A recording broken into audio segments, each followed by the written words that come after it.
మీ ఇంట్లో కుళ్ళిన కూరగాయలే తింటారా? కంపు కొట్టే టాయిలెట్స్ వాడతారా?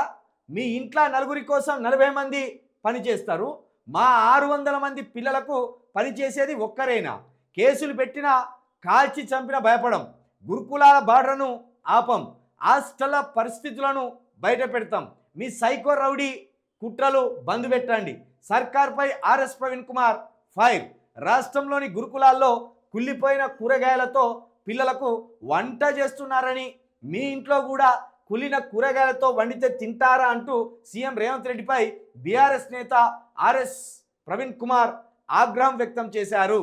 నిన్న ఆర్ఎస్ ప్రవీణ్ గారి మీద గురుకులాల మీద కుట్ర చేస్తున్నారనే ఒక సాకుతోటి ఆయన మీద పిఎస్లో కంప్లైంట్ ఇచ్చి కేసులు కూడా ఫైల్ చేశారు. అంటే గురుకులాలకు ఒక ఐకాన్గా కనబడిన ఆర్ఎస్ ప్రవీణ్ కుమార్ గారి మీద ఆఖరికి గురుకులాల మీదనే కుట్ర చేస్తున్నాడు అనే ఒక నిందను మోపి ఆయన మీద కేసు ఫైల్ చేసిండు.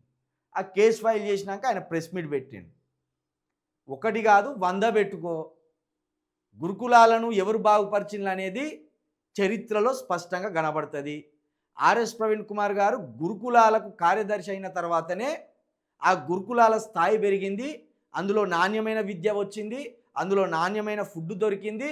పిల్లలు కూడా అద్భుతమైన ఉద్యోగాలు సంపాదించుకొని ఒక్కొక్కరు ఒక స్థాయిలో నిలబడ్డారు అనేది ఈయన చెప్తున్న మాట. నిజానికి కూడా గురుకులాలు ఆర్ఎస్ ప్రవీణ్ గారు ఉన్నప్పుడు దేశానికి రోల్ మోడల్గా మారినాయి. తెలంగాణ గురుకులాలు దేశానికే ఒక రోల్ మోడల్గా కనిపించినాయి. ఇప్పుడు అది దేశానికి హీనంగా కనిపిస్తున్నాయి. అది చెప్పితే ఈయన మీద కేసులు పెట్టింది. మరిగా 600 మంది పిల్లలకు ఒక్కలే పని మనిషి అట. రేవంత్ రెడ్డి గారి ఇంట్లో 40 మంది పనిచేస్తారా, 400 మంది పనిచేస్తారా, 4000 మంది పనిచేస్తారా? ఆయన స్తోమతను బట్టి, ఆయన దర్జాతనాన్ని బట్టి పెట్టుకోర్రి, సంబంధం లేదు. కానీ మీరు ముఖ్యమంత్రిగా ఉన్నారు కాబట్టి మేము అడుగుతున్నాం.